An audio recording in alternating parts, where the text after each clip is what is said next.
Hi, all. I'm here because my colleague George Springer asked me to make some panel introductions. If you look at the bios of this panel, there's no way that I can go through all their qualifications. One thing I can tell all of you is they all have more knowledge of the Negro Leagues than anybody else in this room. That being said, let me name my colleague George Springer, with whom I practice law, and please don't hold that against him. George has spent his entire life in baseball. An unknown, little known fact is that George was in the 1976 Little League World Series. His son, of course, plays Major League Baseball. Both of his daughters play college baseball. One of them is now the softball coach at Trinity. Also on our panel was Doug Glanville. Doug went to Penn, played baseball at Penn, was the first African American to play baseball in the major leagues. He is an author, a journalist, and a TV personality on ESPN. He doesn't look He's the first African American from an Ivy League school to play.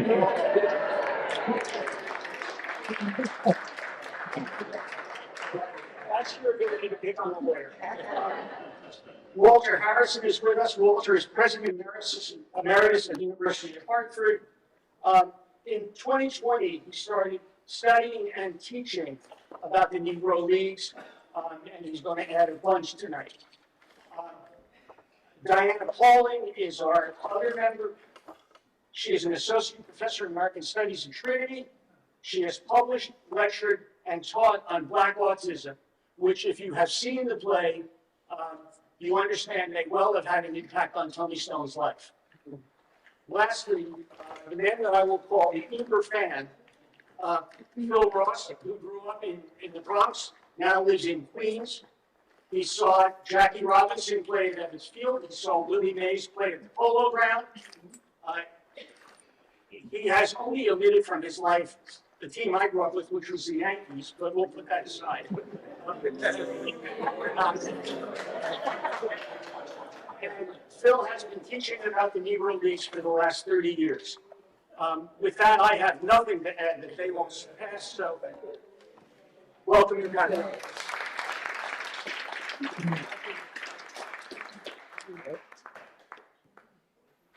Thank you, Peter. That is true. I did play in the Little League World Series in 1976. Unfortunately, I peaked at age 12. Wasn't much for my baseball career after that, but I did the best I could with what I had. That being said, thank you so much for attending. How many of you, by way of show of hands, actually have seen the play? Fantastic, fantastic.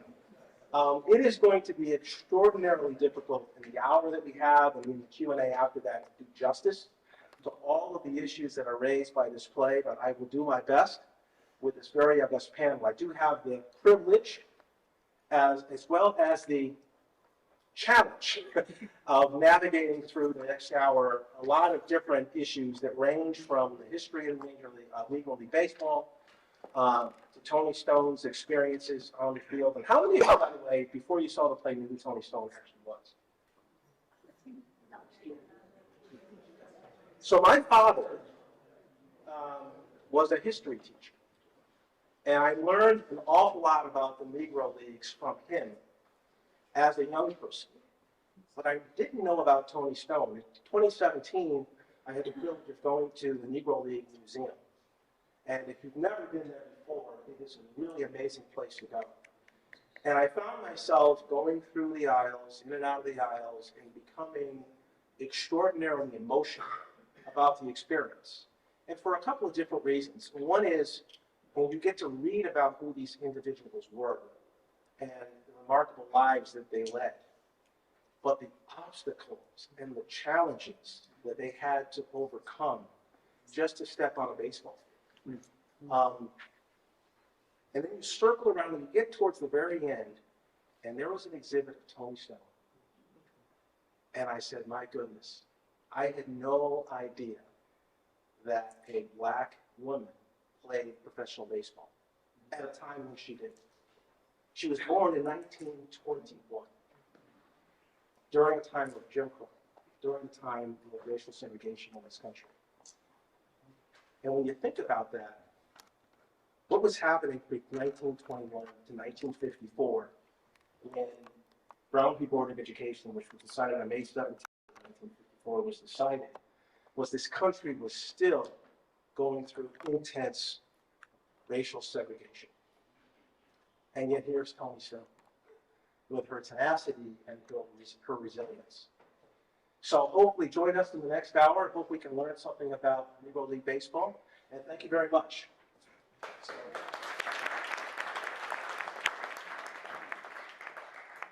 So I want to start with Phil and perhaps with Walter. What were the Negro Leagues? When did they exist? And describe for us a typical season, official games, exhibition games, and bars, what that's. All right. Can you hear me? Yeah. I did lunch duty for 9 years in New York, and I never used the megaphone. If you want, I'll use this, but. Yes. No, Okay. Okay, now how's that? Let me just take a step away and answer something you didn't ask me. I've taught for 33 years, New York City schools, public and private. One of the things I've told all of my classes, this is a country that gets better. It has from its inception till now, and it will continue to get better. Of course, we should be there already, but not. Baseball has been around, I don't know, the early 1800s, mid 1800s, and people like baseball. They go to play. Blacks played baseball. Outside, I have brought in a picture of a box score from 1859, November the 15th, of two black teams. One from my current neighborhood in Jamaica, New York, the Henson Club, and the Weeksville Unknowns. Now, what's interesting, that's the oldest game we can prove was played by two black teams. But they must have played during summer, not just in November, November 15th. It snowed in New York. So they must have been playing before then. How long back, we don't have proof of it yet. But games continue to be played. Do you want me to go into the history of the team in Babylon at the Argyle Hotel? Actually, it could be even more generic than that. I think for most people, they know very little about the Negro Leagues themselves. So just describe, if you could, the origins of the Negro Leagues, the time period in which they existed, Okay. and describe what the typical Negro League season was like. Okay. 1800s, late 1800s, 1870s, 80s, and 90s, there were attempts to organize a league that had set games, that had championships planned for at the end. Never worked. Money.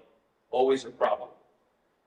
There was a gentleman named Andrew Foster. His nickname was Rube. And he was take a look at him later in his life, he was rather stout. It's a nice way to say fat. He didn't looks nothing like a pitcher. He was great. He was an outstanding pitcher and a brilliant tactician. He was at one point the owner of the Chicago American Giants and their manager, and he was iron-fisted, and he realized that there had to be an organization. So in 1920, he invited owners of several teams to Kansas City, where they established what became the first successful black league. It was known as the Negro National League. And they played, they were able to do it, they survived. When I say survive, money was always a problem, but these teams had to have the money, they had to have a field, umpires, and they did. And from 1920 up until 1960, there were Negro leagues. The Negro National League ended, I believe, 1930. But the Negro American League had already started. There was the Eastern Colored League.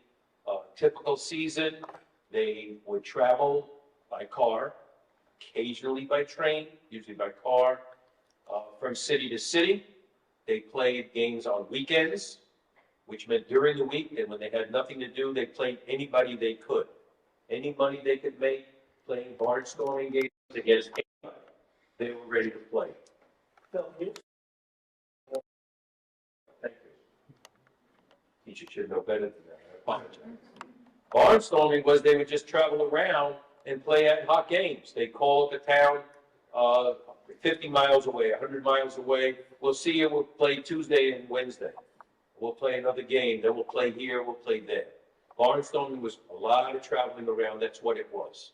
Occasionally, they might have a home field, and they would play any team that would come into their home field. Thank you. And that's, you know, the traveling was tough. In Toni Stone, for those of you that saw the play, you heard the part where if you win, you're going to get hurt. That's real. I've had players tell me those stories, that they were told, you better get out of here fast if you win. And they had, their bus was gassed up, they had their equipment, they were ready to run out.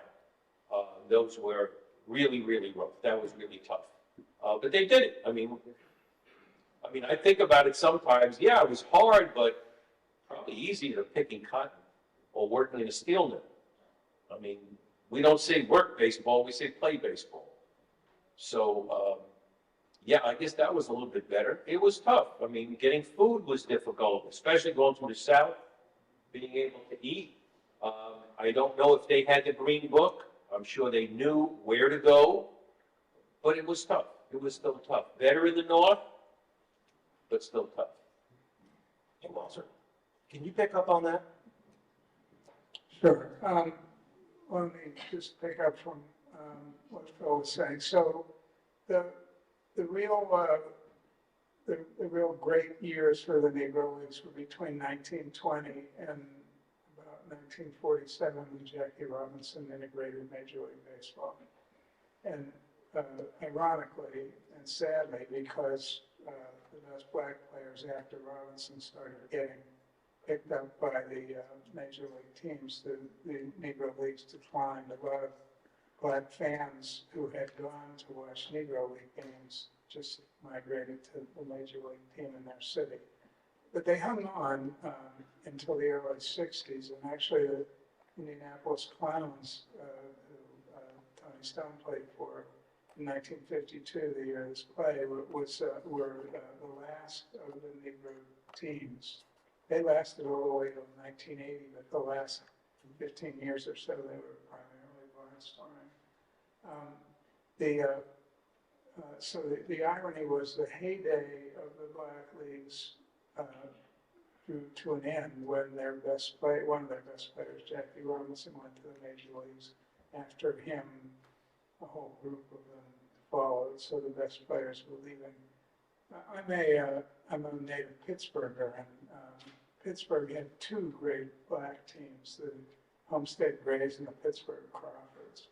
And there's a wonderful book, I'm going to plug someone else's book, not my own, called Smoketown, about the Hill District in Pittsburgh and how, in the author's point of view, it was second only to Harlem as a center of black culture. So black baseball was inextricably linked with black life in the cities in which it was played. And the last thing I'd add was that in the 1930s, black baseball was the third largest black-owned industry. The first was insurance companies, because most white insurance companies wouldn't insure black families, so black insurance companies sprung up. The second one was one person, a woman, Madam C.J. Walker, who sold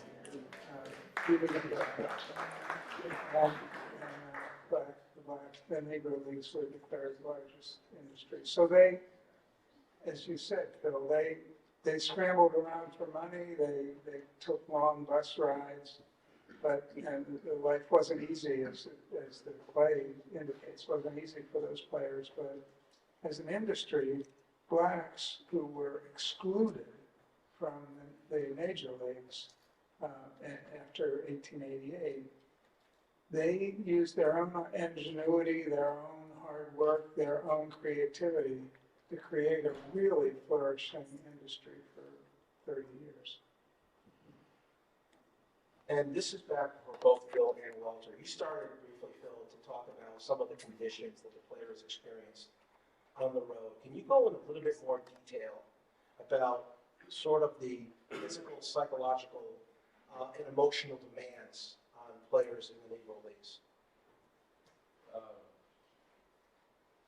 Well, they were constantly reminded of racism, primarily in the South, but in the North too. A place to stay, frequently it was sleeping on a bus, and that went into the 1960s. I told somebody earlier, the Clowns usually had a little person on the team, and I met Billy Vaughn, who lived in Alabama. And he said, it wasn't so bad for me riding the bus. He said, if there was an empty seat next to me, I could stretch out and go to sleep. But when you think about it, that was their life. It was riding the bus and going to the next town. It meant none of the culture, the creature comforts that major league teams had. None of them. Food, a problem. Where do you wash your clothes? It was hard. If you take a look outside, I got team pictures of 3 different teams, 1916, 1930, 1947, I think, and count the players. 16 was a big team, 16 people. Major league teams, 25. Why 25? They have the money for it. Why 16? Because you don't have much more money. And many teams were 12 and 13 and 14. And you know how a pitcher pitches a game now, they take a rest for a few days? Not in the Negro Leagues. You pitch today, you play second base tomorrow. You take off, you're finished. You get hurt, you're in trouble.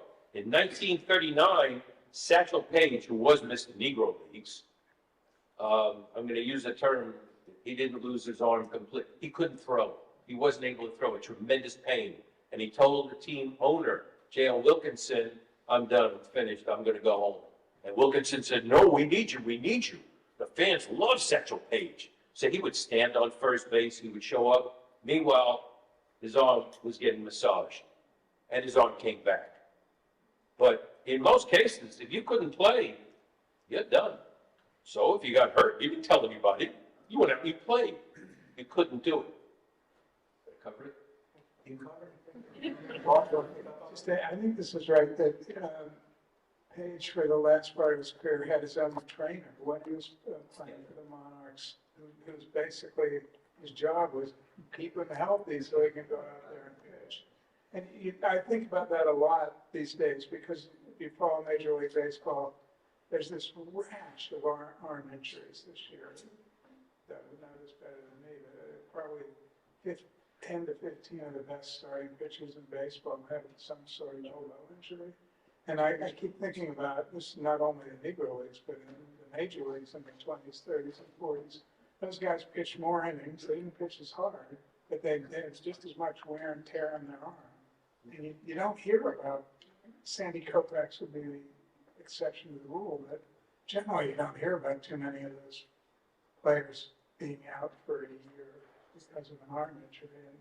And I'm wondering, this is a bit macabre, but I'm wondering why that is. What is the difference in the way they are trained? Some people claim it's because they play earlier, but kids always play, so I'm not sure. The only other thing I'd add is we sometimes think about the Negro Leagues. I think the play really does a good job of showing the range of people involved with them. It's easy to think of people who played in the Negro Leagues who didn't finish high school but were really talented athletes, but there were also college-educated players, and certainly owners who were college-educated. So it was it wasn't much different from the major leagues. It feels right they had less capital to work with, but in many ways it wasn't much different. It was more creative. And in some ways, I could make an argument that at least 40% of the best 10 players ever to play the game were Negro League players. Yes, Professor. I just wanted to add, when you were talking about them traveling, just to focus back on Toni Stone being the only woman on the bus and her description of what it was like to travel with a busload of 16 or 25 men in the South and across the country, and the perception that this woman was with all these men. So where did she sleep? Where did she go to the bathroom? Where did she change her clothes? You know, all those things that they could all do in one space, and that she was required to find an alternate space to do all these things. And in the play, Millie, it's not quite explicit, but Millie is her friend in part because that's where she had to go to sleep. She couldn't sleep with the men, and there was this assumption that as a black woman on this bus, maybe even she was in that trade, right? She was a prostitute.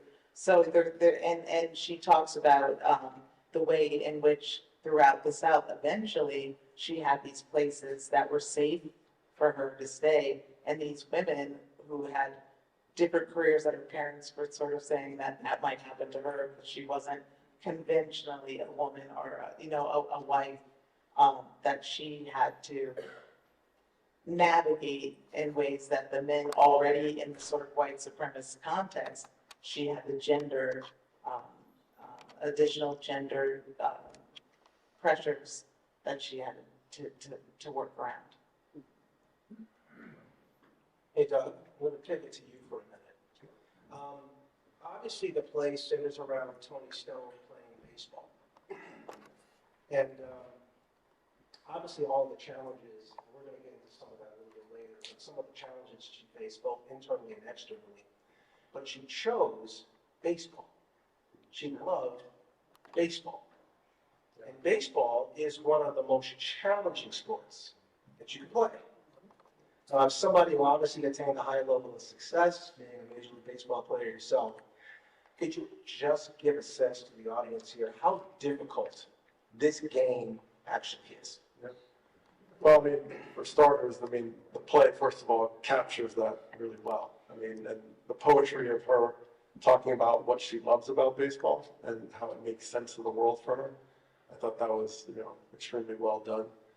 I felt that way. I grew up in Teaneck, New Jersey, and I had an older brother who taught me the game. And my dad was from Trinidad and Tobago, so he was a cricket. That was his sport.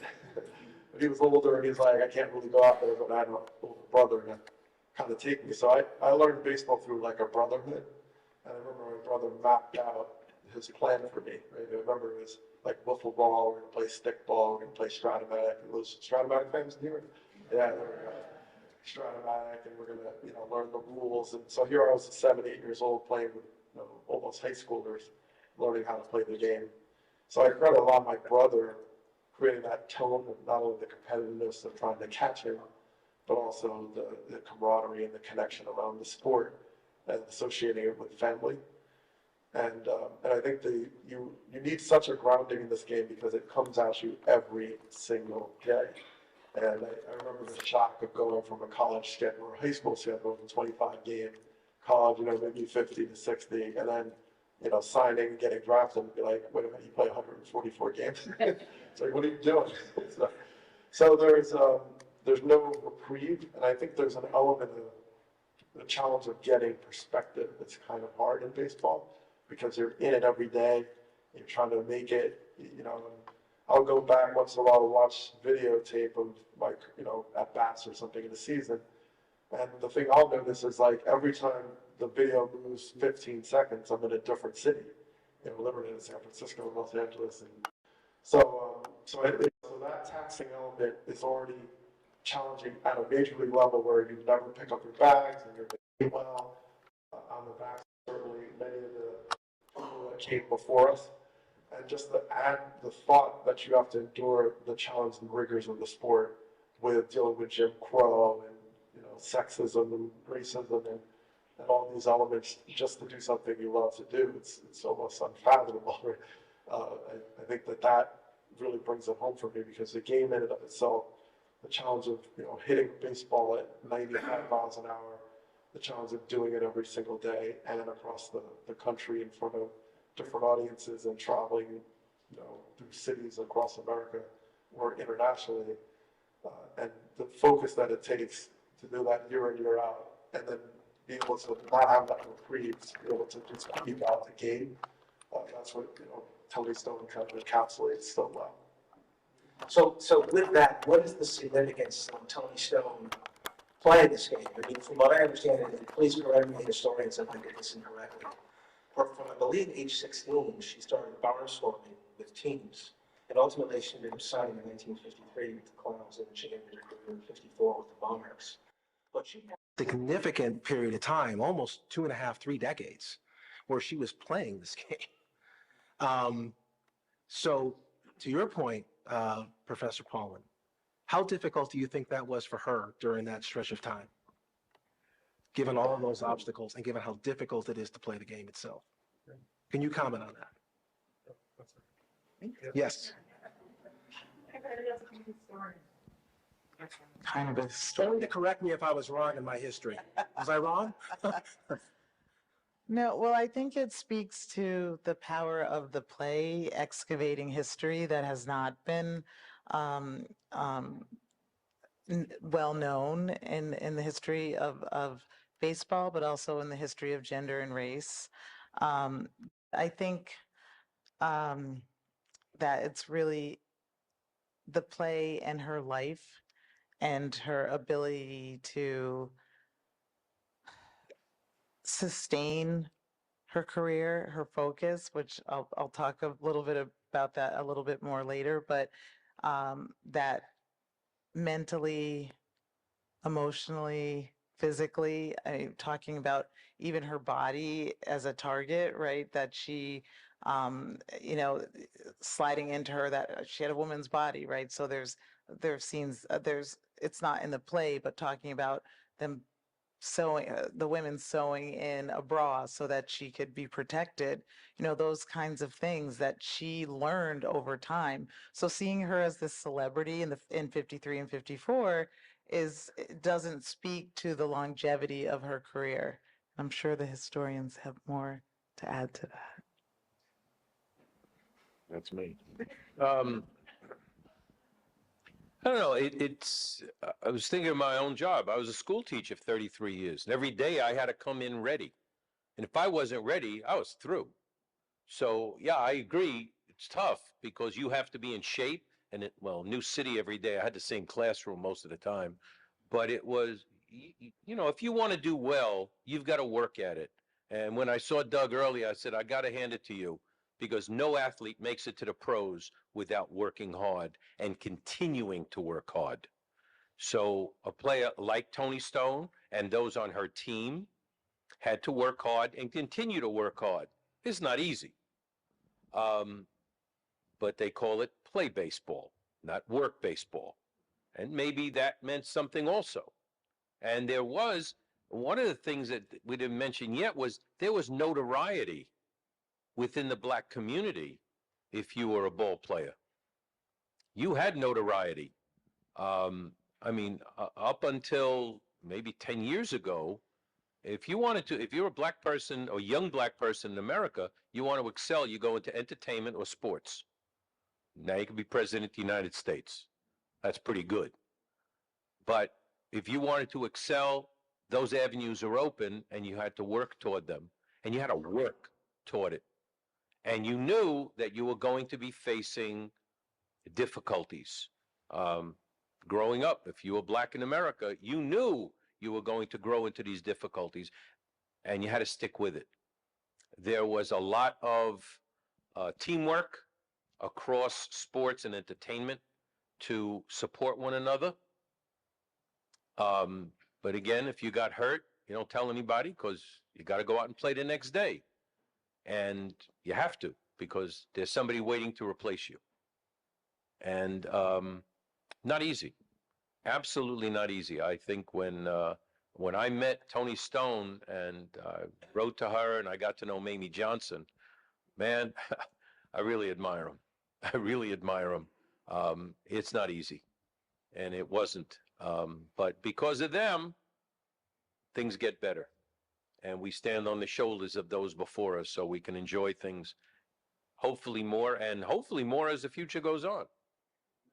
And that's a good segue to sort of talk about the impacts of the Negro Leagues. You know, my father grew up in Panama. He was born November 9th, 1932. You know, at a time when he could never have imagined having the opportunity to play baseball in the major leagues. He dreamed one day of being able to do that. Those dreams were in part fueled by the barnstormers that he saw that came through Latin American countries. And obviously when Jackie and then followed by Larry Doby in 1947 made it to the major leagues, he thought he could do it too. So he came here in 1950 to the Connecticut Teachers College, now known as Central Connecticut State University. So the importance of black baseball to kids within the black community was extraordinary. And that's actually caught a little bit of it in the play where Millie and Toni Stone are engaged in a conversation. And Millie at one point says to Toni Stone, well, we appreciate what you do, to paraphrase. And that was a signal, essentially, that they were looking up to these players. And that said, the play also mentions W.E.B. Du Bois. It mentions Ida B. Wells and Booker T. Washington, activists and thought thinkers in the 20th century. Professor Paulin, back to you. So what do you think is the significance of the Negro Leagues to American history? Well, as we're talking about baseball as in terms of the segregated leagues, it's also an American story. It's a story in which, despite this divide, you can't separate them. They're not these self-contained experiences, but they're in fact informed by each other and by history. And I think of those three. I mean, it's Speck who's in the play, the character who's giving us these glimpses of Du Bois or of Ida B. Wells, or of Booker T. Washington. And there are these different notions of how the Black community is going to incorporate and become stronger in the U.S. And so thinking about, I mean, he mentions a peculiar sensation when he's talking about Du Bois. And that peculiar sensation is being both a Negro and American and an American and a dark soul, to the way in which you look out at the world in this way in which you're both a Black person and an American. And we see that through Toni Stone. She's a woman. Actually, she's multiple perspectives, right? She's a woman, she's a Black person, she's an American, and she's an athlete, right? And then thinking of Ida B. Wells, and they're traveling in the South, and Ida B. Wells' most famous writings are about lynchings. And she was well known for her advocacy and her support and her uncovering of the sort of fallacies around Black men as predators. We can think of that contemporary, the sort of Black predator, and the way in which that was used to maintain white supremacy. So he's bringing in these pieces he's a character through which these pieces of history are being incorporated. And then Booker T. Washington thinking about sort of racial uplift, but also accommodation. How are you going to navigate the South and white supremacy? And he believed that, well, he said, cast your bucket down where you are. And he felt that the most effective way to improve the lives of formerly enslaved people was to not push, but to start with the skills and abilities that one had. So there was definitely controversy about the different ways, but racial uplift is very much a part of the play. And there's one point where Toni says to Millie, you can do whatever you want. As long as you work hard, you can do whatever you want. And Millie questions that. because there's certain conditions. I mean, that's a sort of important mythology to sort of being an American. Work hard and you get what you want. And yet we see through this play and we see through the experiences through baseball and through her trials and tribulations and successes, as well as Millie, who's another woman who's living an alternate life because that was the option. You know, there were limited options for women. And we see them all. We see them through Toni. She becomes a wife. She plays baseball. And she's in these spaces where women were trying to make money and support their families. So I think all of these different theories and beliefs and ideas about Black improvement, you talked about how we improve over the years, were all circulating at the same time. And so that points to a history that's much broader and longer than the snapshot you get of the play, right? I mean, there's slavery in the play. There's blackface minstrelsy in the play. There's civil rights in the play, you know, and they're all filtered through this, through the narrative that both internal and external of Toni Stone. Walter, can you just talk very briefly about my initial question about the impacts of Black baseball as American history? In other words, why is it important to know about the history of the Negro Leagues and understanding American history?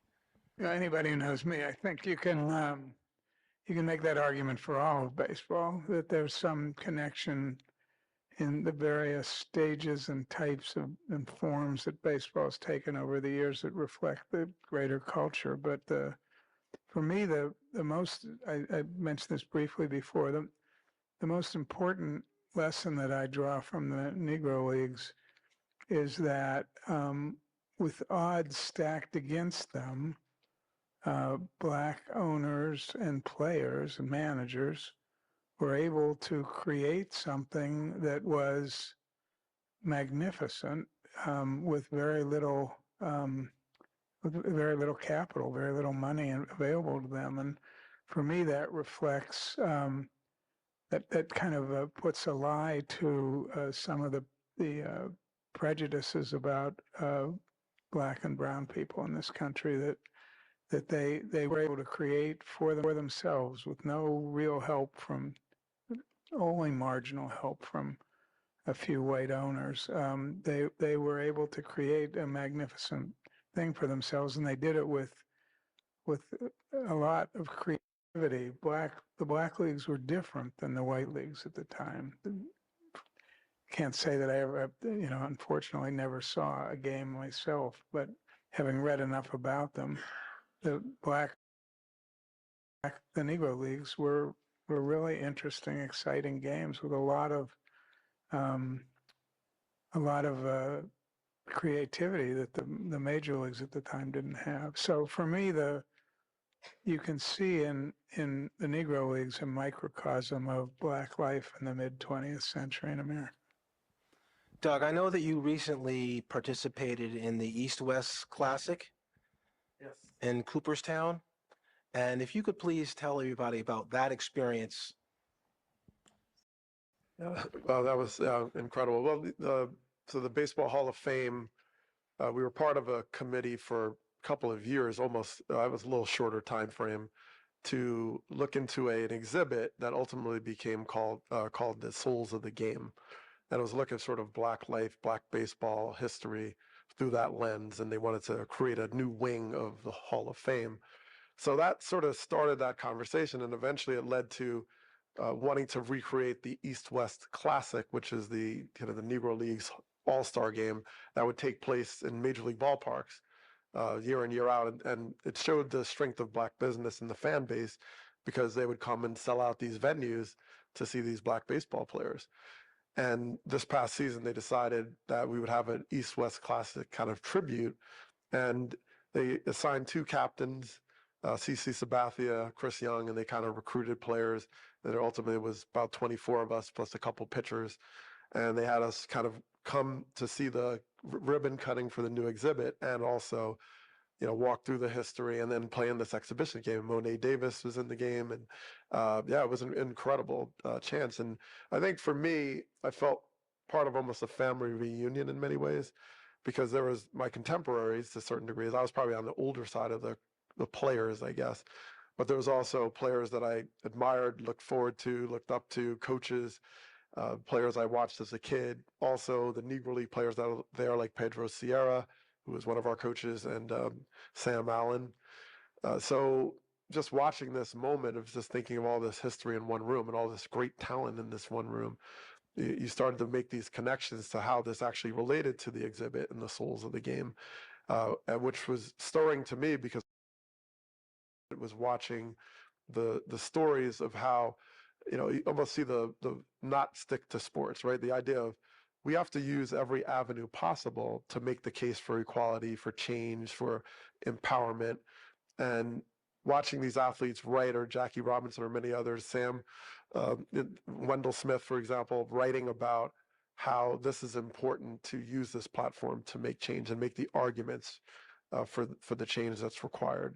And baseball being one of those avenues to say, hey, we're equal, we're on the same field as you, and we can play to your level. And you look at the extension of the Negro Leagues, and you see that for so many, as you mentioned, so many of the great players in baseball history came, and whether Hank Aaron or Willie Mays and Jackie, Jackie Robinson wasn't even the best player. And he was a terrible baseball player at UCLA, by the way. It was his worst. It was his worst sport. It was his worst sport. So I think that experience for me it was very powerful, because it brought it all home in many regards, to thinking about the camaraderie and what we were all kind of fighting for. It was so much bigger than what was happening between those white lines. It was a necessary avenue, because any place that you stood and you knew that you were threatened at different times for just standing there, you had to find a way to use that to make this case to be equal. And I think that that equality, that goal, in some ways is smaller than the sense of that maybe what should have been for a long time. But I think baseball had an opportunity to be this equalizer in some ways, and if that was a way forward, then the players and the many supporters around it used it. And I want to talk about the currency now to incorporate statistics from Negro Leagues to Hall of Fame statistics. Before I get there, the Negro Leagues existed side by side with Major League Baseball, but there was a specific impediment to those players becoming part of Major League Baseball until Jackie Robinson's ascension in 1947. Can you talk about, Phil, and maybe Walter a little bit, about how the two leagues actually compared side by side? And maybe you could start by talking about what Doug just mentioned, which some of the Negro League players who eventually found their way to Major League Baseball. Got to give credit to Willie Mays, who's the best I ever saw. He says every time he looks in his wallet, he thanks Jackie Robinson. And we can get very esoteric and big platitudes of all kinds of words, but I talk about New York City. What a great place. You can go anywhere you want, do anything you want. As long as your money is the color green, you're okay. Branch Rickey sold the idea of hiring a black player to the board of directors of his team by saying, we're going to sell tickets. Go out in the street here in Brooklyn. Who do you see? They got money. They'll pay it. We'll fill up seats. And 1947, the Dodgers sold more tickets than any other team in Major League Baseball. Means an awful lot. That meant a great deal, and other teams saw it. And that's why they started grabbing those terrific black players. You look at the first 10 years after Jackie Robinson, every MVP, when they started the Cy Young Award, Don Newcomb walked away with it. And the Rookies of the Year, MVP players, the higher batting averages, and of course the way in which, the Negro Leagues played a very hustling game because they had limited numbers of players. And Jackie Robinson brought that to Major League Baseball, stealing bases. Who led the league in stolen bases the first 10 years? It was former Negro Leaguer Sam Jethro and Jackie. Willie Mays, what he did on a field. Um, the impact was incredible. Junior Gilliam. Now, keep in mind that for the first 15 years after Jackie broke the color line, there was a quota. It was an unwritten rule. You couldn't have too many black players. So that poster out there that Pedro Sierra did for me has two players, my friend Pedro, who was a pitcher, and my friend Jonathan Clyde Paris, who was a third baseman. Each of them should have been in the major leagues. But unfortunately, that quota was in play. But because of the efforts and the energy of Jackie and Larry Doby and Junior Gilliam and Willie Mays and Hank Aaron, that quota had to go out. And now we just have what Jackie wanted. The best player plays. I go to games, and not too often now. I don't like the new rules, but when I go, I mean, how can you have a runner at second? It's extra inning. Oh my, please. Oh, but the fact is that when I go to a game for a moment, I just look at the entire team. And players can be Greenberg or Ramirez or Williams or Jackson or anybody. Who's out there? The best player available. That's what Jackie wanted. That's what Jackie wanted, and that's what was finally achieved. First few years it was tough, like I said, with that quota.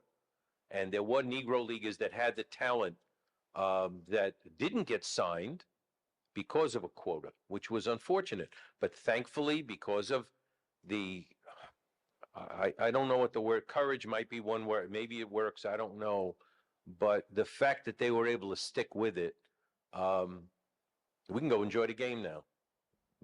So you gave some examples, Willie Mays, Hank Aaron, former Negro League players. Walter, you want to pick up on that?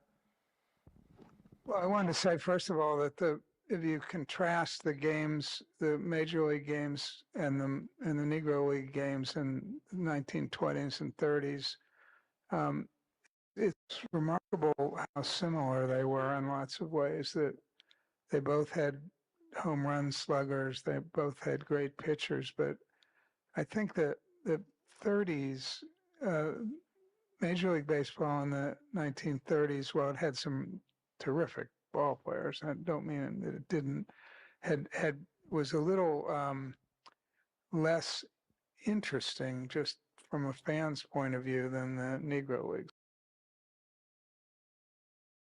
In the Negro Leagues, there was more creativity about what you could or couldn't do, more stealing of bases, that sort of thing. So, when Jackie broke the color line, and then the other players that you mentioned and Phil mentioned followed him, they brought some of that with them. And I think you can make a lot of arguments that the 1950s in New York was the capital of baseball, and that might have been the very best baseball ever played. But part of the reason for that is that this first generation of black players in the major leagues were bringing that kind of spirit from along the way to the major leagues and really in live with you. He's the best player I've ever personally seen. But all the other people you mentioned, a whole group of others, and there's still others that just came to the major leagues, would not have been there had the color line not been broken, and are now among the greatest players who ever played. So I want to pivot back to Toni Stone. I mean, as you've indicated, that there were a number of players in the Negro Leagues that eventually made it to Major League Baseball, and the only thing that kept them out was a specific color barrier. But Toni Stone played with those players. And so what does that say about how great Toni Stone was? You know, and I mean, yeah, and I learned a lot just from the play. You know, always makes you go back and research even further. You know, MLB The Show, the baseball game on the computer. You know, now PlayStation. You know, you see these players, and the new edition, 2024, is incredible to kind of make you. You see Bob Kendrick from the Negro League Museum, really like educating us on it. Um, but yeah, it's just incredible. And I know, as we talked about, the Negro Leagues started to fade at certain times because the economic base, when you lose a lot of your top talent, and for supposedly this sort of greater good, you know, which on one level, yes, integration, but then like what was given up, right? The black businesses, the vibrancy around the community, was that really an equal trade, right? When you have segregation in your face and it's the law of the land, and people are trying to build, you know, your own. And, you know, I was talking to you earlier about, like, you know, you hear a Field of Dreams, which is a, you know, romantic story in some level, but you have build it and they will come. Well, the black reality was build it and it might get stolen, or build it and it might be burned to the ground, like Tulsa, right? So you have, that's just, you know, what you dealt with. And so I think Toni Stone, to me, I brought two of my daughters to the play, and I didn't know what to expect exactly, but the power behind it, to understand that, you know, she walked in the same footsteps as these men with a whole lot more to deal with. And the choices, whether, like she mentioned, you know, marriage or not, or being respected, or are they patronizing her? Am I a gimmick? All these things that, you know, she has to deal with, and still try to, you know, hold her own in some respects. So just being there, more than just the batting average, right? The statistics, which sort of ties to what you're talking about, what, you know, rolling these statistics into Major League Baseball, is what she meant way beyond that, right? It's like, and you've had no choice being black in America, and have to be more than just numbers, uh, even when you were treated as a number in your history. So, and I think Toni Stone, to me, as I learned that story more, like transcended all of that. And as we know, black women were leaders in civil rights movements, every movement known to our country. And I love to see the fact that you can put a circle, that baseball was part of that, having a woman lead in this way. I think that was like, to me, a tremendous work of art. Yes, Phil. Yeah, two things. One, you asked about in the 30s and 20s and 40s, there were a lot of games between white major league teams and black teams, many. Bob Feller had his all-star team, Dizzy Dean had an all-star team, but there were constantly games between Negro League teams and white teams. And the black teams won so many games that the commissioner of baseball mandated that the major league teams could not wear their team uniforms because they were embarrassed. Tony's. And Phil, can I just interrupt? Is it true that Kennesaw Mountain Landis, who was then the commissioner of baseball, actually forbid them in 1927 to play exhibition games because they were getting beat? Okay, I'll buy it. I was unaware of. Yeah, he was terrible. He was. I have to watch my mouth. But there's a Toni Stone story that she told me that I thought was great. Boy, I knew Mamie Johnson, who followed Toni a year later. I did not know Connie Morgan. But Toni told me a story. She was on a bus once, and one of her teammates started to tease her because she was a woman. So being a lady, she picked up a bat and tried to kill him. It took 3 men to stop her, and he never teased her again. She told me. I wasn't there. I took her word for it. She was an extremely nice person. Extremely nice. Very sincere, and I have no reason not to believe what she told me. Got a few things that I want to ask each of you. I know that we've got some limited time remaining, that is really Toni Stone centric. The play hits on a number of different obstacles that Toni Stone had to confront. And if you blink your eye, you'll miss it, because there's a lot of snippets of it you see throughout the play. And I took some notes on this. She described going to a special school for special people, where she was spoken to as if she was 5 years old. She talked about being restless in church because she didn't like to sit for very long. She had an encyclopedic knowledge of baseball players, of statistics, and she used those not knowledge of statistics often to avoid difficult conversations, unpleasant conversations.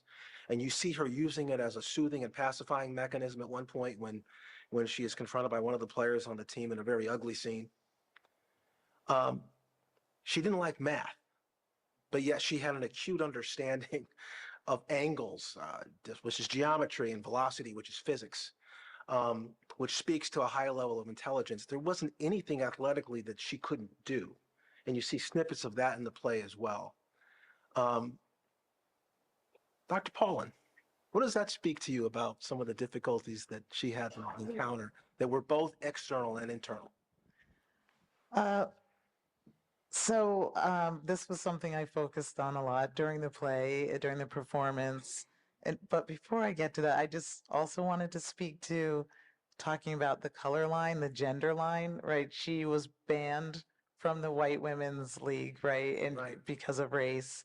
So she wasn't our women weren't at that game, right, at Cooperstown for those reasons. But in terms of um her her fascination, some might call it obsession with baseball, but her articulation of its beauty and her connection to it.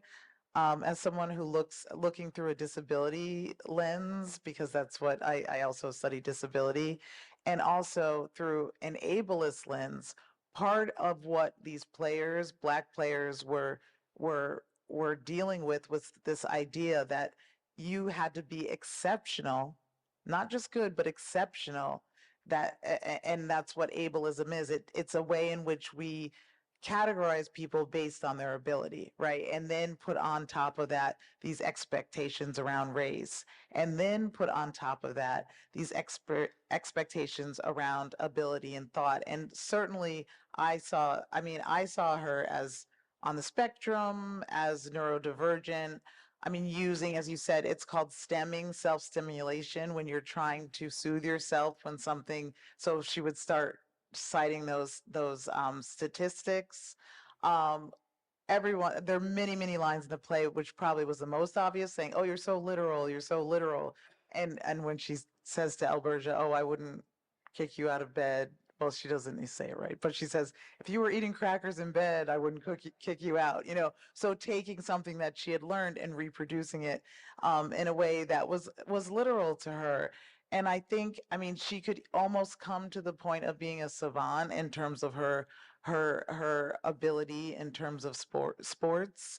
Um, but also speaking to, I mean, I don't think there's sort of a normal and a neurodivergent, but she's definitely someone who sees the world differently, right?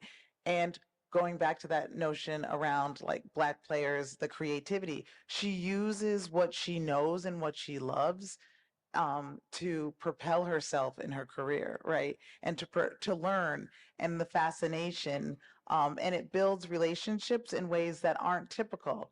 I mean, she wears men's clothes, right? But there's also a point when they talk about, oh, she's married. There's a woman who flirts with her, and she says, oh, well, I just saw that as something that's complimentary.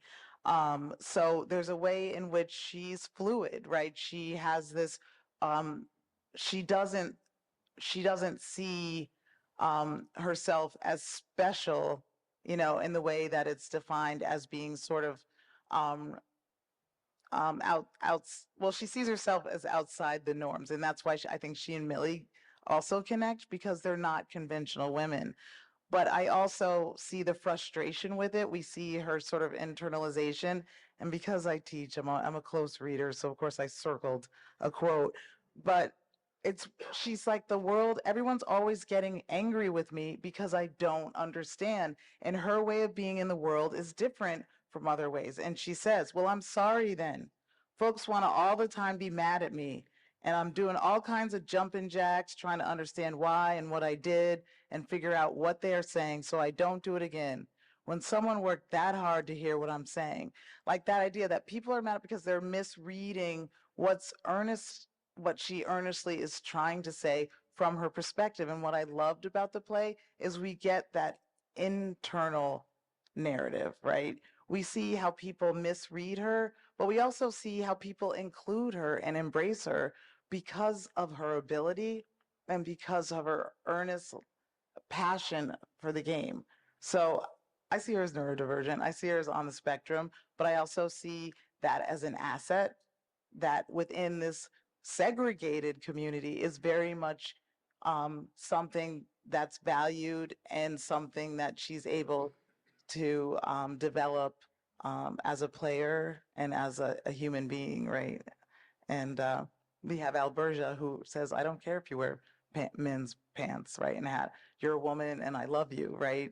But then again, he's also has some other issues around gender. So I'll pass that. In the play, there is introduced two characters. One is Father O'Keefe, and the other is Gabby Street. And spoiler alert for those of you in the audience who haven't seen it yet, but Father O'Keefe is trying to, at a very early age, to encourage her. And at one point, when the parents obviously are reluctant to have her continue to play baseball because they don't see that as a vehicle for which she can lead a more productive life and are trying to discourage her from doing that, he at the same time recognizes that she's got some unique ability. Gabby Street, who then she attends to because he is coaching a local league and giving these instructional clinics, and ultimately ends up in a close association with him. And at one point, he called the glove, hands her a baseball glove, and she later learns that he was an active member of the Ku Klux Klan. And I want to raise these two characters with you and ask this simple question. What do those two characters in the play say about the virtue of recognizing our common humanity? A tough one here. Sorry, yes. What does those two characters that are featured in the play, what does it tell us about the virtue of recognizing our common humanity? That's my question. Yeah, I mean, I think there's an element. I guess what was familiar in that sense is that you go through this experience of being Black, and there's elements of where you have to contort yourself to get at sort of the prize, and in situations that are kind of obstacles or along the way that might be because of racism. It's like you have to kind of see this person beyond certain things, where maybe if you're in a more privileged position, you could discard that person, but you have to still go through, this coach that has this duality or many layers to, and as humans do, but you're not necessarily afforded that as a Black person, right? There's a lot more the singularity of like your Blackness leading everything and not given the bandwidth to recognize your true diversity within yourself, as Toni Stone actually is, right? She's all these things. And so, and I certainly relate to that in many ways. And I had a manager in my minor leagues in AAA that like, I had to go through him, around him, something, but he was going to stand in the way no matter. And he had his perceptions. And I think you realize that there's a lot of moments like that where you have to, you're trying to walk through this world and walk through this society. And, there's certain ways that you have to see people through these layers. And I think there's a lot of grace in that. And I think there's a lot of positive, but you're also clear that you're not always afforded the same. And I think if you were, you'd be able to, probably wouldn't have this Jim Crow scenario right on the backs of what was an opportunity when freedom came, right? And I think one thing I thought about in earlier conversation is I went to Cuba a few years ago to call a game for ESPN, and it was amazing. And Barack Obama was there in 1947. Jackie Robinson, I guess, anyone know where Jackie Robinson had spring training in 1947? Florida. Well, 1946, but where was it in 1947? The Dodgers. Vero Beach? No, it's Vero Beach. Well, you know they were in Panama one season. Yeah. I think it may have been 46. Yeah, 47, they were Havana, Cuba. So, but they also barnstormed, so to speak, in Panama. And I think what was so fascinating about the fact that Robinson, I mean, it was truly a color line, because there was all these players in Latin America that were looking to see what would happen. Well, how would America see him? How would this actually play out? Because that acceptance would be international. And that was the first time I really understood his international impact. And the thing that was also interesting is that basically the Dodgers kind of exported segregation to Cuba that year, because they had players that, Dixie Walker, they were like, we're still not staying, even though the Cubans weren't even asking for it. They still were segregating the hotel. And Jackie Robinson, Don Newcomb, Junior Gilliam, they had to stay at a hotel like 20 miles out. And the white players were able to stay right in this luxurious hotel right there. And when you looked at the championship team in 1947, they were a kaleidoscope of the Cuban team. They were a kaleidoscope of color. They didn't have the same barriers. And yet we were kind of bringing our own toxicity, so to speak, to Cuba.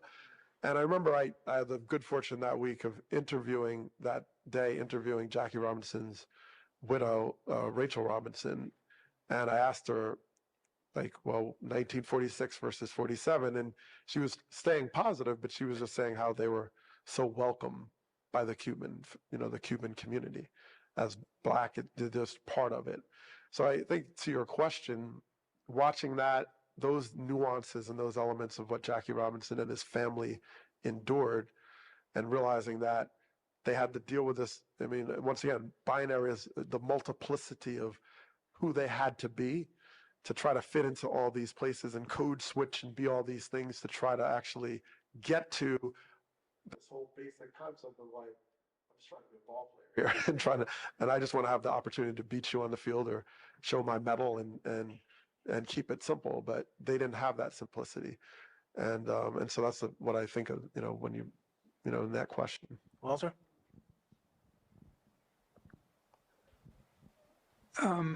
I want to say something slightly different, if I can. We're talking about blacks and in baseball, but you can trace the same kinds of patterns for a variety of racial and ethnic groups. There's a wonderful book about the 1903 World Series about how the Irish embraced the Reds, what we now call the Red Sox, and that was the first time that the Irish were really allowed to be kind of center stage among fans of a baseball team that had previously been pretty much waspy in terms of who went to the games. I myself have written about the history of Jews in baseball. I think this evening when I was getting ready to come over here, my wife, who's always a little skeptical of what I do intellectually, said, well, why are you talking about blacks in baseball? What's really important now is, what about Latinos in baseball? And she's right. That's people are starting to study that now, and right, it's far more complex because they come from so many different countries. To your point, when you were speaking, that just reminded me of that you can see in this play sort of the outsider's view of baseball from the point of view of a woman and the point of view of blacks, but the same has been true of all sorts of ethnic groups and continues to be now. Professor Paul? Well, I think, going back to your question about sort of common humanity, thinking about sort of the nuances and the complexity of people, right? You can be the fact that he could be a Klan member, but yet because of her desire and passion in the game, teach her things, and that she wanted to sort of focus on that, and that there's not, I mean, the binaries that you're talking about, black, white, good, bad, we can't be reduced to that, right? And part of that has to do with these intersections of who we are. We're not, you can be a woman in black, you can be Latino in black, right? You can be, but you can also be, you know, a woman and you can be neurodivergent, right? So there are these different ways that people can connect that make it hard on the one hand to have these divides, but I'm going to sort of push back against that idea that all groups had, I mean, yes, all groups came across like how the Irish became white. Like there's a way in which Irish and Italians weren't white at first, right? But the fact that there's this line in this enslavement, black people couldn't change their names, right? Or they couldn't, there's a way in which even in the play, you know, the fact that they're talking about, oh, this player looks Indian, or we can say this player's from Latin America, that there were ways around the black-white color line to some extent, but the fact that it's still so resilient, and I'll say that today, that's still so resilient, speaks to both the commonality of these experiences. Like there are ways in which I'm thinking back to the 1890s when the Irish and free blacks could have united, right, against white supremacy, and instead there was a divide, and that hierarchy was recreated, right? So, but it's not so easy to, I can say that, but there's all these stories that counter that and challenge that, and the, you know, having a clan member as a coach and a mentor is one of those stories. So. Phil, I want to ask a question to you, and we'll go back through the panel this way from Phil. What is the importance of Toni Stone in your view? That's easy. Actually, it's not. I think that, you know, Toni played for a year, a little bit in '54, and she was followed by Connie Morgan and Mamie Johnson. But they weren't remembered right afterward. They weren't elevated the way they have become elevated in the last 30 years. That's unfortunate. But at least they were there, and at least they did it. I'm thinking about, and there's a picture outside of Monet Davis. Monet Davis is a 22-year-old graduate student at Columbia University. Am I repeating this for too many people? No, good. She's a graduate student at Columbia. 10 years ago, she pitched in the Little League World Series. She pitched a 2-hit shutout, struck out 8 boys, the nerve. And I met her at the Jackie Robinson Museum a couple of months ago with my friend Terry, and briefly spoke with her, listened to her speak. I saw her a week and a half ago at Cooperstown, and she's a great kid. But I don't think she realizes what she did yet. I mentioned to you before, maybe in 10 or 15 years. But there are 8 and 9-year-old girls now that are saying, I want to play Little League. And because of what Monet did, she'll have that opportunity. Now, Monet didn't know about Toni Stone when she joined the Little League. But America knew about it in terms of the changes we had gone through and the opportunities people had 10 years ago and more now.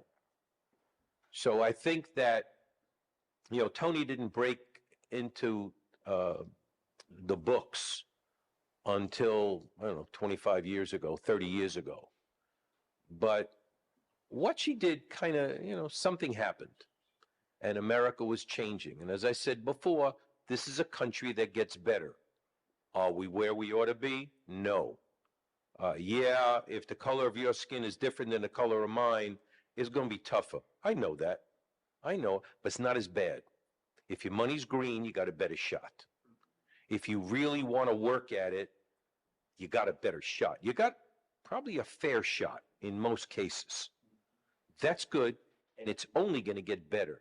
And a play like this, shown now, which every high school kid ought to see, it really kind of, you know, plays that out and lays out the fact that, yeah, you got to face difficulty. You're going to face tough times. If you keep working at it, you can make it.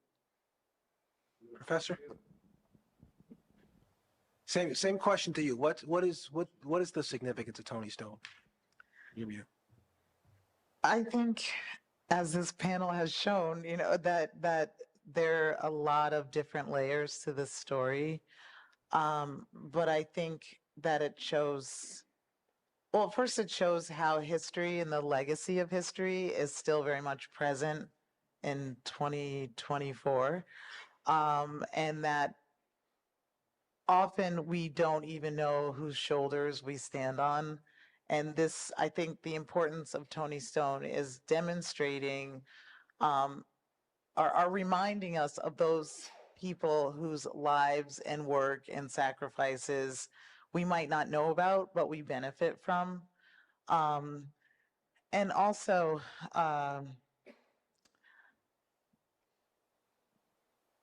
I think who she was as a person is so complex in terms. I mean, she talks about, I just want to play baseball. I'm a simple person. I don't need, but her experiences, the sort of ways in which she navigated all the different arenas. I mean, she stayed at home. She built Alberta's porch or whatever. She was great. She was a great builder. She was a connector. She was resilient, and she also had a lot of pain, right? That we don't really see very much in the play, but that out of pain and that she is a model of resilience, but a resilience that's contextualized in a world that has a lot of different expectations. And going back to that scene where she's like, everybody's mad at me. I'm just trying to do that idea that there are all these things that are imposed on people that complicate the the track, the journey that should be from A to B. It definitely wasn't from A to B to C, right? She even says, I don't tell stories the way you think. I don't tell them in a linear way. And that's the way life is. It's not linear, right? And I think there are a lot of lessons to learn from her. And I mean, to me, as someone who's looking for stories about neurodiversity, I was just really compelled by that part of her life that helped her navigate a very difficult world. And before you hand the mic to Walter, I just wanted to raise something that you mentioned. One of the also unique aspects of her life, I mean, she was married to Alberta, I think in 1950, which is 3 years before she signed with the Indianapolis Clowns. And they lived in San Francisco, and the Clowns played on the East Coast. At that particular time, that was unique for a marriage. So she was groundbreaking even there. Right. And I think even she transformed him to some extent, right? He went from wanting her to stay home to supporting her career. He didn't have a choice. Yeah. You're right. You're right. You're right. And her ability to travel. I mean, and the jobs that she held and that she did. She chose Oakland as her home. And even that sense, I think about, well, my own mother was born in Mississippi in 1929. I was born in Portland, Oregon, because she went across country because her brother was murdered in Portland, and she had never left the state. She went out and she loved it, and she stayed there. And that idea that those kinds of out of tragedy can come a way of opening up your world. And I think you're right. He did not have a choice. But that was because of her passion. So I think she's important as a woman, as a player, as an athlete, and also as someone who wasn't, as much as there was so much imposition of labels. I mean, we didn't talk about the minstrelsy and the performance, but she wasn't forced to stay in that box. She could do it if she needed to get what she needed to do, but that didn't define her. Walter, what's the significance of Toni Stone? Well, when I took freshman English at Trinity College way back when, I still remember that Roll Bance. Pardon me? I said roll Bance. Yeah, old man. The the title of our book about theater was Conflict and Character.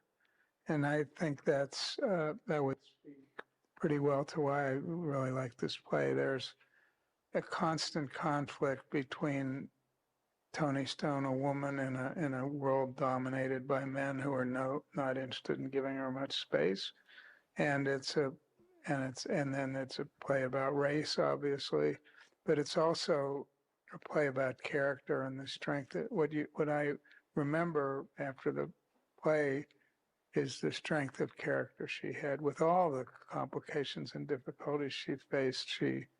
She showed the true nature of the human character. And for me, in all great works of theater, that's what makes it great. Doug? Yeah. Well, I mean, her significance needs to be more significant from the standpoint of like what we learn. You know, I mean, I learned a lot, and I've been around baseball my whole life. And, you know, sort of in some way personally just proud that baseball is part of that story. And even though there's a lot of pain, I think watching it, you know, it's a struggle. Cringy moment. Yeah, it's cringy, but in a way, like the struggle, it underscores that struggle so well. I thought the actress did a great job of capturing the complexity and all those layers. And when someone has all these layers, which we all do to a certain degree, who wants to get at that simplicity, that thing that brings her joy, and it's like she's scrapping and fighting and trying to just find that one space just to be able to like be home, and how elusive it is. I think that's a very, you know, it's such a human story. And you know, playing the game as long as I played it, you know, there's a relatability to that because you know, one game you're great, and the next game you can't hit anything, and then you face the greatest pitcher, and then you know, I mean, that ebbs and flows of every day is hard, and you have to figure out how to create a constant out of that, you know, and I think I saw her struggle in that challenge of trying to figure that out, and that's just navigating just baseball. When you get some time, I'd like you to talk to my son about that. Yeah.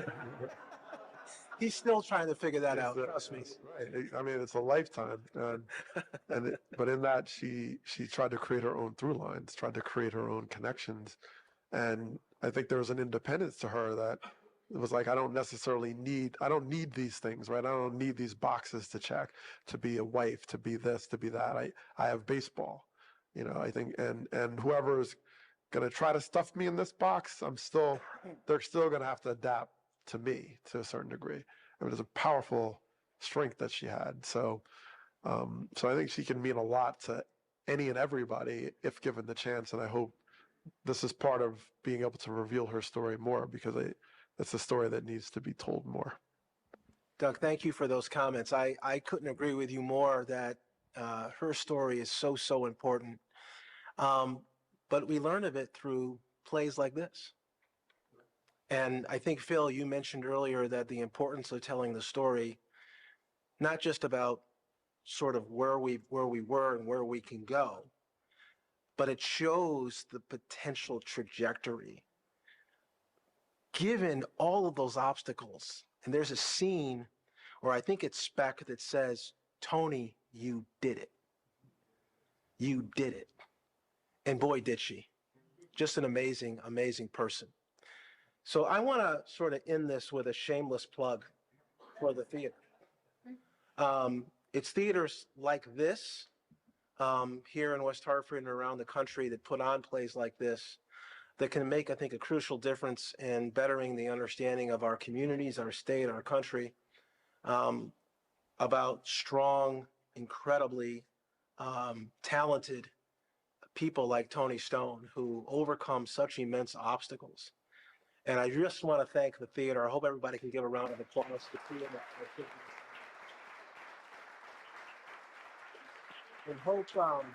And I hope that you all will donate generously to the theater in the coming weeks and years so that they can continue to put on performances like this, because it's really critical to a better understanding of our world. So thank you for that. And I think we're going to have some Q&A. Front row. I got a bunch of questions, but I'm only gonna ask you one. What are the possibilities that a female will be playing baseball in the major league? Doug, you want to answer that? I mean, I hope 100% at some given time and opportunity. But it's a great question, and I'm sure if you drop someone in today, deal with a lot of the same obstacles, which is the aspect where I don't know how much we've evolved from what would happen. But you know, I'm definitely hopeful. I think that would be great. I saw a hand up over here. Yes? Thank you. Professor Pauling, share with me your thoughts of, I thought you were rather eloquent about where women have, where they were and where they are today. And most recently, they won that suit, $1.97 billion against the sports franchises, the NCAA. They gave them 1% and they kept the rest. And they lost that suit. I know you're aware of that. Where do you think we go from there? We won that now, 1.97. They can't do that anymore. NCAA. Well, you're very passionate about that, and I mean, I guess that goes back to where we've been and where we are now in terms of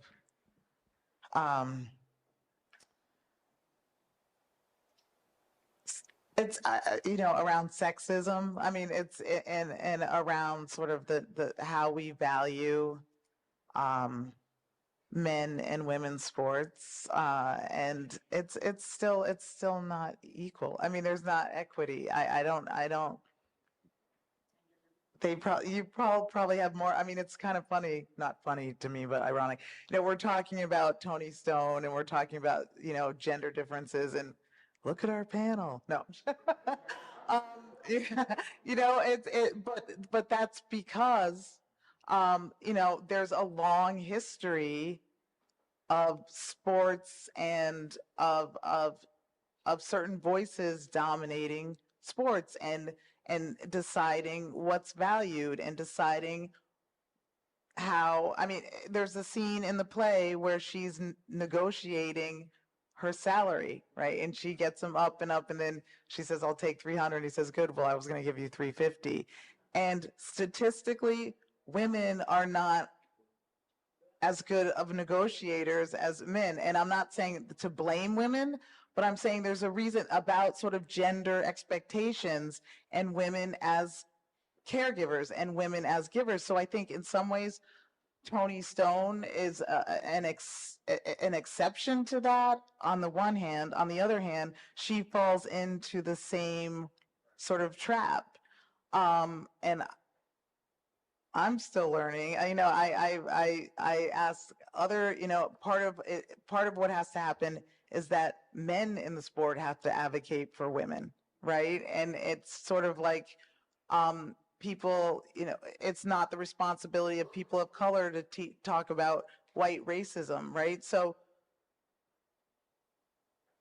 I think my colleagues up here might have more to say about it than I do, but I do recognize that the inequity is still exists, which is why a play like this is teaching us so much, right?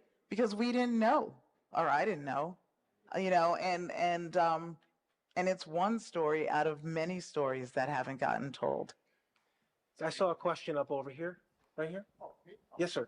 okay, this question is for Phil. When I came and I saw that picture of you and Toni, and you mentioned your conversation with her, and you mentioned she was a good person. What other words would you use to describe her from your conversation with her? And one of my key things is, in your conversation with her, did she get a sense of she did something special in history? You know, like you said, she's getting her just dues now, but even back then in your conversation, did you get a sense that this woman realized she did something special before Title IX and all this stuff with women in sports? Well, they had to bring her in from California to New Jersey so I could meet her. That's pretty good. And just the fact that she was there was pretty good. I liked her. She was a nice person. She was clear, focused. We corresponded for a while. I think she appreciated the fact that I was a school teacher and my students learned about the Negro Leagues and Toni Stone. I mentioned before, I think to you, Diana, that most people in history don't know it until after. I think Branch Rickey and Jackie Robinson are exceptions. They knew what they were doing. Toni, I think, had the opportunity to see things that had evolved already. That, no, there's no equality in gender. I got it. I understand. Not yet. But it's a whole lot better. A whole lot better. And it's going to improve. It will continue to improve. I think she understood that. I think she realized that she had an impact. Because, like I said, they flew her from California. There's no cheap ticket. And they could have easily passed over the fact that we don't really need to have her at this show. But she was there. So I think it's more steps ahead than back. Is there a question over here? Yes, sir. I'd like to hear your perspective on when and why the color barrier came into place, because Moses Walker was playing Major League Baseball. And why did it remain entrenched for like 60 years? Leave it. Okay. Moses Walker was a black baseball player in the 1880s. In the one place when I teach this and I talk about the line being drawn was in 1887 when Adrian Anson, who owned the Chicago White Sox, came to Newark, New Jersey to play a game, and Mr. Walker was catching, and the pitcher was George Stovey, a black man. And Anson saw this and said, if they play, there's no game. Money, money. It's always money. It's always money. And so they were taken out of the game, Stovey and Walker. Within a week, there was a rule put into what was then Major League Baseball. No new blacks could come onto a white team. That was the line. Why did it last? America wanted it to last. But the fact is, there's a lot of good ball players out there. And black teams are getting a lot of white fans too. And it took a Branch Rickey to come to his board of directors and say, you want to make more money? You want to make more money?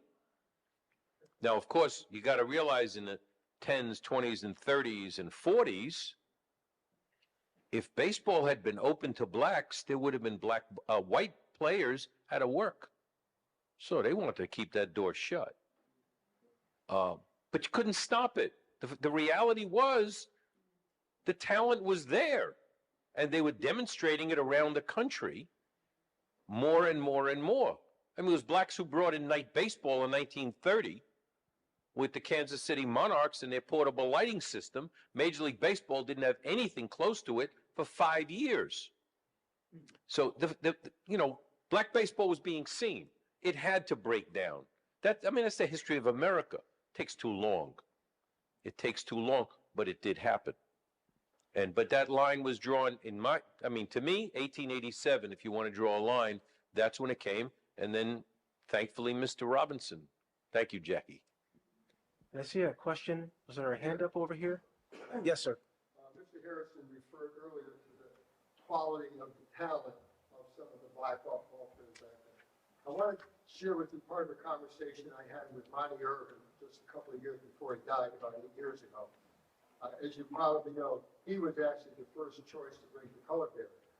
Branch Rickey felt that he didn't have the persona to deal with it. But what I'm getting at is, at the time of concept, Monty Irvin told me that when the Negro Leagues played in Cuba, playing against the Cubans, the level of quality of that exceeded that of Major League Baseball.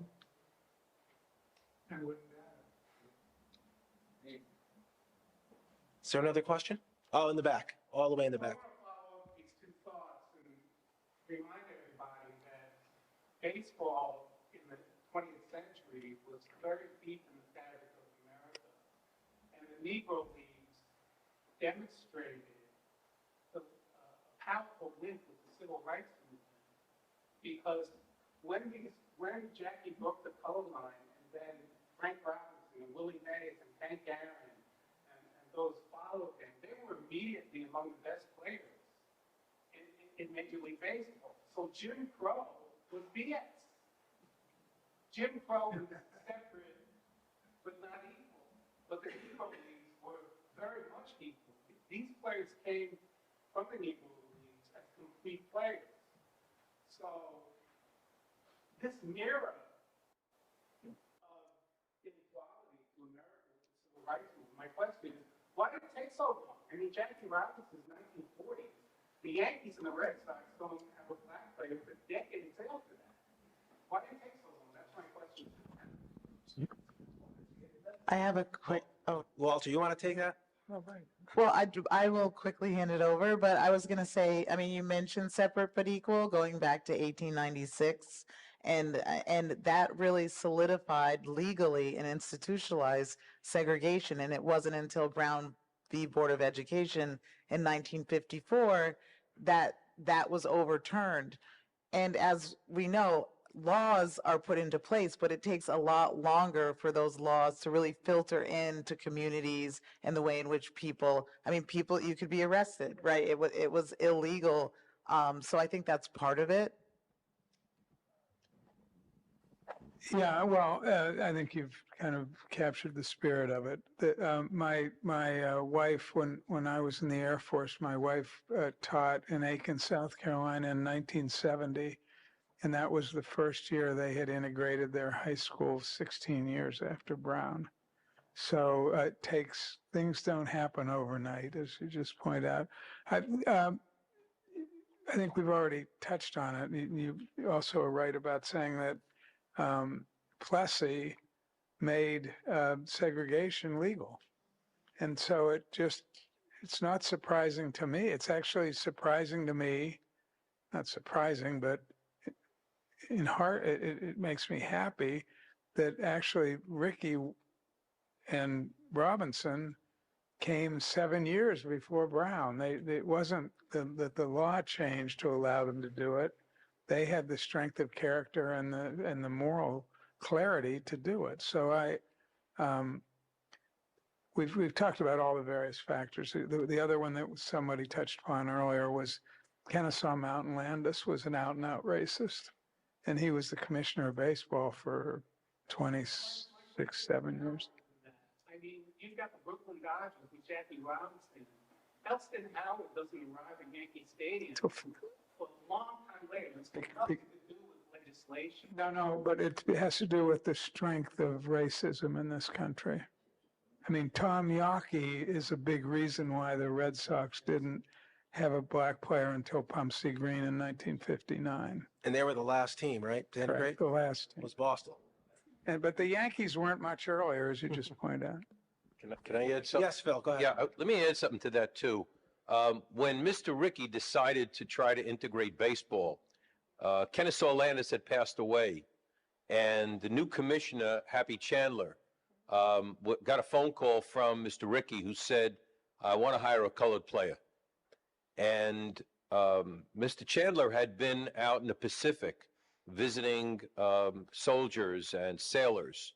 This was just after the end of World War II, 1945, October, November, December. He was out there, and he just said to Mr. Rickey, if they can die at Guadalcanal, they can play together. Yes. This is for Doug, but you could address it or anybody. The percentage of black players, American blacks in baseball, is shrinking. I think it's 6%. 6, yeah, it's in the 6 now. Yeah. Why is that happening? Is it likely to change? I know that RBI program's been around for a long time. Yeah. What's the future of black baseball? Yeah, I mean, it's. For American blacks? Yeah, I don't know if there's ever been a singular answer to that. I think Toni Stone, points out the many layers that can be. I think of something you talked about like, he asked like why, and if power wants it to be, that's what it's going to be. I mean, Jackie Robinson's last speech, what did he ask for? You remember? Right, black coach. You want to see a black face in the coach's back. So that was, and it was embarrassing at that point that he had broken in and there was no black coaches. And even when baseball, modern baseball, put in the Selig rule to integrate, to have like requirements on interviews, it still took, there was still no black hires for a significant period of time. And in fact, they stripped away the requirements, or they didn't use that they used to put in air quotes like qualifications that used to keep black candidates from getting jobs. They kind of got rid of those, almost like in your face Selig rule, and still didn't hire diverse candidates. So I think as he mentioned, like, those dynamics of race are very strong and sometimes work almost in autopilot if you're not intentional about it. And I think with baseball, Major League Baseball recently had a draft that, first round picks, there was a lot more black players. So I think baseball is hopeful. I think they've put a lot of things in place that have potential. I think there's definitely a lot of sincerity in certain elements of the game that now wants to see a change, not just on the field, but in leadership. But it's still fairly elusive because you don't have the diversity at the ownership level. But there's never probably been one clear answer. I know you could go back to, communities and segregation and housing and families and prison systems, and you can go through a lot of layers that all may contribute. There could be interests or other sports being more attractive in certain ways. I was just in London, and baseball is not exactly embedded in British culture. But you can see, like, maybe if you're in soccer or other sports, you get more international players and you'd have a larger pool of international color, so to speak, to choose from. But yeah, I'm curious to see how this goes, because when I was playing, it was close to 8%, maybe high 7s, 8. Now, like you said, it's around 6%. Did you choose media as opposed to baseball leadership to become an analyst rather than a coach or a manager? Did you think about that? Yeah, I mean, I definitely, when I was playing, I loved talking to the media, so to speak, in a way that I was interested in the history, what they knew, and I think I gravitated toward it. And I also loved to write, and I think in some ways it ultimately chose me, because the reason I got deep into this is because of the Mitchell Report. Anybody know what the Mitchell Report was? Right. So it exposed the steroids by naming names, basically the PEDs. And I was watching a lot of the commentary, and I thought, well, there's a lot of name calling and there's a lot of like naming, but I didn't really hear like, why do these players consider this? Like, why is this? So I figured maybe I can write about it, since I was part of the Players Association and I played for the Texas Rangers. And so I wrote, and that sort of started, seeing how reciprocal that experience was. I started writing about it, and so yeah, that's sort of where it went. And I did interview for the Tampa Bay Rays job, but as my wife said, it was an academic exercise. So like, are you really going to take this job? So, but it opened up a lot of things, and then things kind of changed. I mean, after a lot happened with January 6th, I felt really differently about, like, would I really want to leave now and go on the road? And I felt very differently with 4 kids, and I think that sort of was a moment for me as well to think about what it meant to be a manager and the lifestyle around it. So. Yes, sir. Yeah, we talked a few times about the comparable level of play in the Negro leagues and the white major leagues. What I'm curious about, you mentioned the games with white teams and black teams. I was curious because the black leagues weren't written up at all in the mainstream white press. For a major league ball player in the pre-World War II era, how aware were they that there was this parallel universe of players as good or better than they were? Phil, you want to take that? Absolutely. They knew it. They knew it. No question about it. Can I tell a story? Phil, just before you do that, didn't Ted Williams give a very Hall of Fame? Do we have any geologists here? So I'm serious. Any geologists, you know that the Northeast, it's old land and very solid and very strong. Well, in 1966, Ted Williams, at his induction to the Hall of Fame, caused an earthquake in Cooperstown. At his induction, he said, I look forward, I think it was toward the end of his speech, I look forward to the day when Satchel Paige and Josh Gibson and other great Negro stars get their chance to be here. I lost the last sentence a little bit. It shocked baseball. It shocked baseball. 1966, prime civil rights time. So immediately, well, what are you going to do? Bowie Kuhn came up with a great idea. We'll have a separate room dedicated to the Negro Leagues until somebody said, that's segregation. Oh, sorry. So what things evolved into was what we have now. You go to the Hall of Fame, you walk in the hall, and well, there's Satchel Paige, and there's Cool Papa Bell, and there's Turkey Stearns, where they should be. But like I said earlier, this is a country that gets better. And it's unfortunate that it takes time to. But the reality, or going back to your question about did the white teams know it? Oh, yeah, they knew. They knew there was talent there. They knew it. Ask Ty Cobb, who was thrown out 3 times in Cuba by Bruce Petway, who said, I'll never play against those people again. So, yeah, they knew. Yes, sir. My dad said he had one question, so he asked me to raise my hand. So he did that. Oh, I'm sorry. Go ahead. Ted Williams also said, William is the best baseball player he ever seen. That's one. And Toni Stone was married. Did she have a couple of daughters? So no vote on Toni Stone yet. Not to my knowledge. There was. Oh, yeah. Right here. Yes, Toni books. It's called Curveball. And the play is actually based on this book. Did she have any daughters? I don't believe that she did. Not to my knowledge. There is a fiction, a book of fiction that was written by a friend of mine from North Carolina. I haven't read the whole thing. I started it. It's pretty good. There is more and more, there is so much information about the Negro Leagues. Those of you that don't know and want to learn, it's there.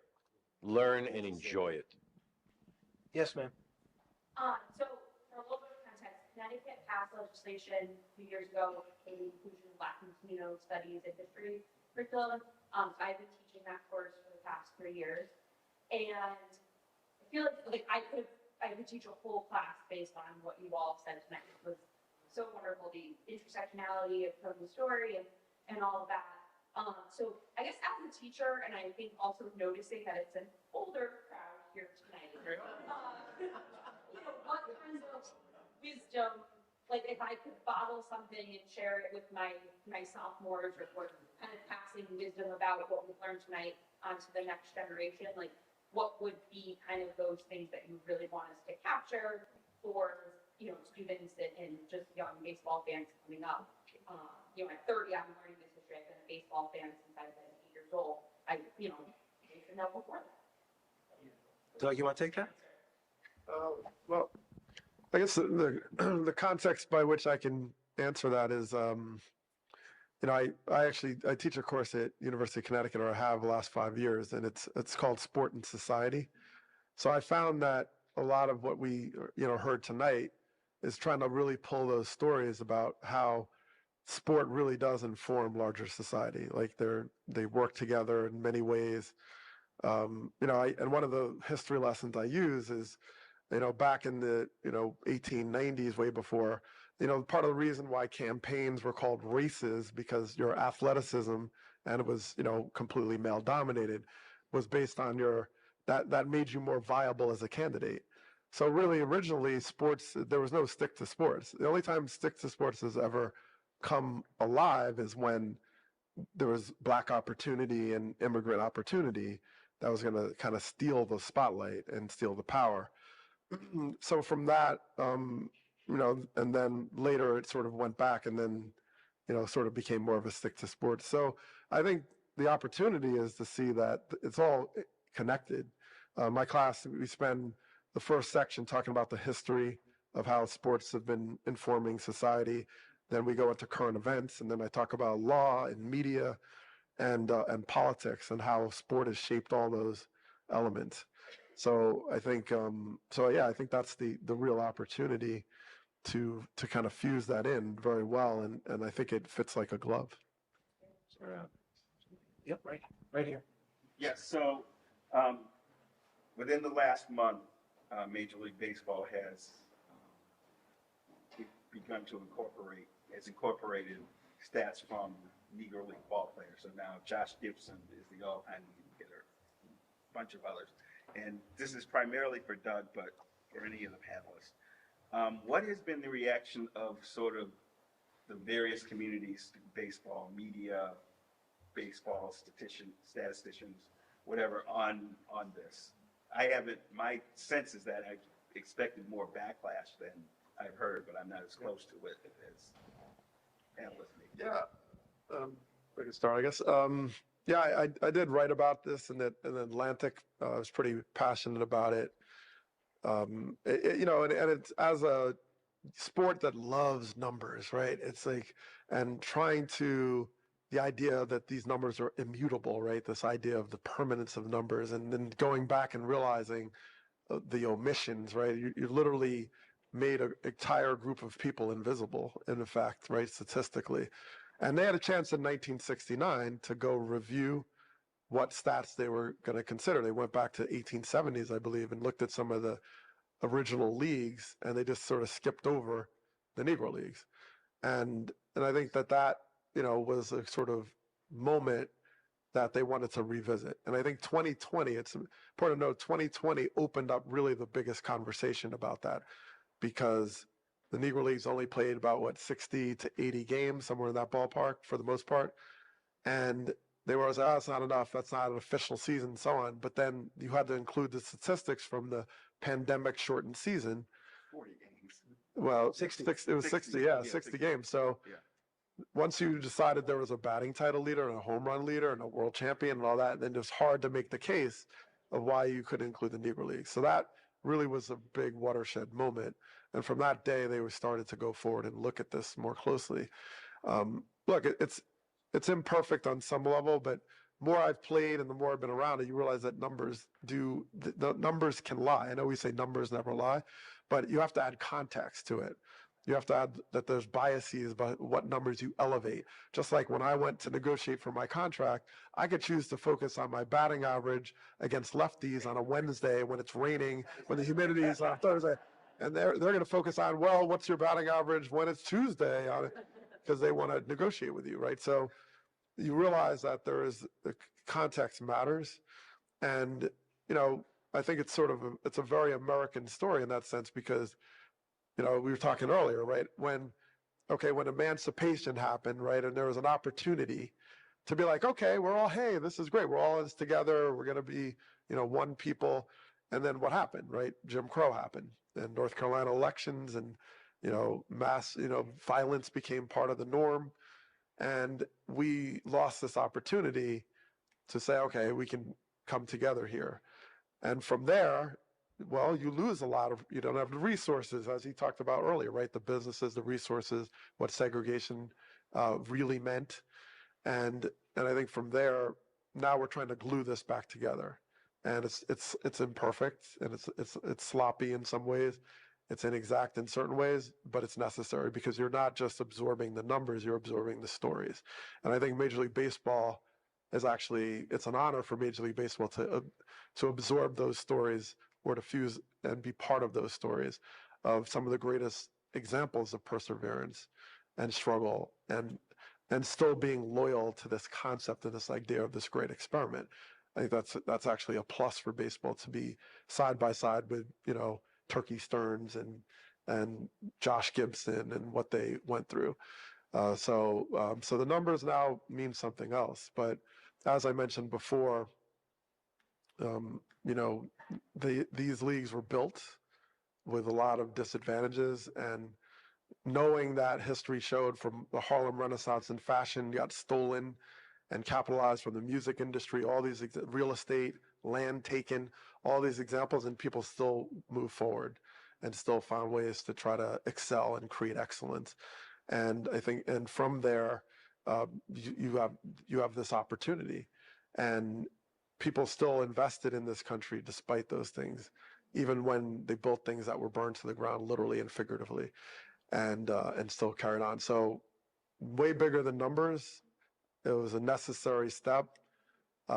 Perfection is going to be elusive, but it was always a more perfect union. It was never a perfect union. And this is a perfect example of that. You have to continually and endlessly put in the work to protect it.